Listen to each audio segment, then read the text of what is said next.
Բարի լույս։ Պողոս Առաքյալը Կողոսացիներին ուղղված իր նամակի մեջ հետևյալն է գրում. Եթե հարություն առաք Քրիստոսի հետ, փնտրեցեք վերինը, ուր Քրիստոս նստած է Աստծո աջ կողմը։ Վերին բաների մասին խորեցեք, եւ ոչ թե այն, որ այստեղ երկրի վրա է։ Քանզի մեռած եք, եւ ձեր կյանքը պահված է Քրիստոսի հետ Աստծո մեջ։ Իսկ երբ Քրիստոս ձեր կյանքը հայտնվի, այն ժամանակ դուք էլ նրա հետ կհայտնվեք փառքով։ Սիրելիներ, վերին բաների մասին խորեցեք եւ ոչ թե երկրայինը։ Ինչքան գեղեցիկ պատգամ է այսօրվա համար։ Գիտեք, նկատել եք, մենք ավելի շատ երկրային բաների մասին ենք մտածում։ Ամենապարզ օրինակներն եմ բերում։ Մենք մտածում ենք, թե ինչ պիտի առնենք ճաշ ուտելիք ունենալու համար։ Կանայք մտածում են ինչ պիտի պատրաստեն, որովհետեւ տանը նորմալ սնունդ։ Երբեմն մտածում ենք, թե երբ եւ ինչպես պետք է վարկ տանք բանկին, պարտքերը ինչպես պիտի փակենք,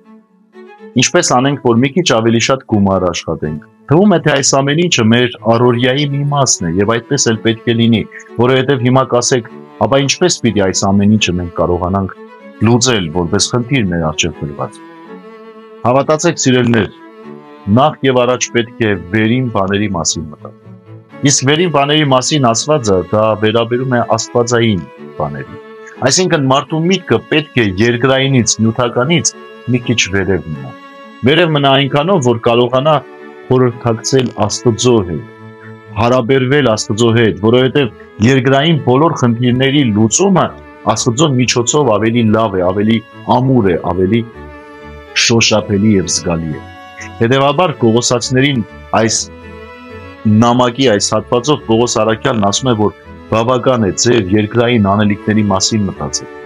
որովհետև Աստված ձեզ ավելի լայն դաշտ է տվել մտածել։ Եվ այսօրվա հոգևոր նախաճաշով էլ ես կուզեմ այս պատգամը ուղղել մեզ բոլորիս։ Եկեք ավելի շատ Աստծո մասին մտածենք։ Չէ՞ որ Աստված որպես սիրող հայր պատրաստակամություն է հայտնել եւ շարունակում է հայտնել եւ ցուցաբերել մեր նկատմամբ, հոգ տանելով մեր բոլոր այդ թվում եւ երկրային տական, բայց մի պայմանով, նախ եւ առաջ խնդրեք երկնքի արքայությունը եւ արդարությունը, իսկ մնացածը ավելիով կտրվի ձեզ, ասում է մեր Տեր Աստված։ Հետևաբար, սիրելիներ, մտածեք Տիրոջ մասին, ձեր միտքը թող զբաղված լինի Աստծո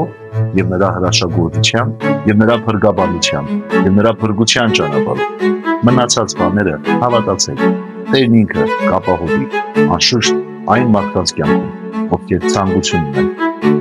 աշխատելու, տքնելու եւ իրենց քրտինքով վաստակելու իրենց օգտակցի։ Բարի եւ խաղաղ ցույց։ Ստացող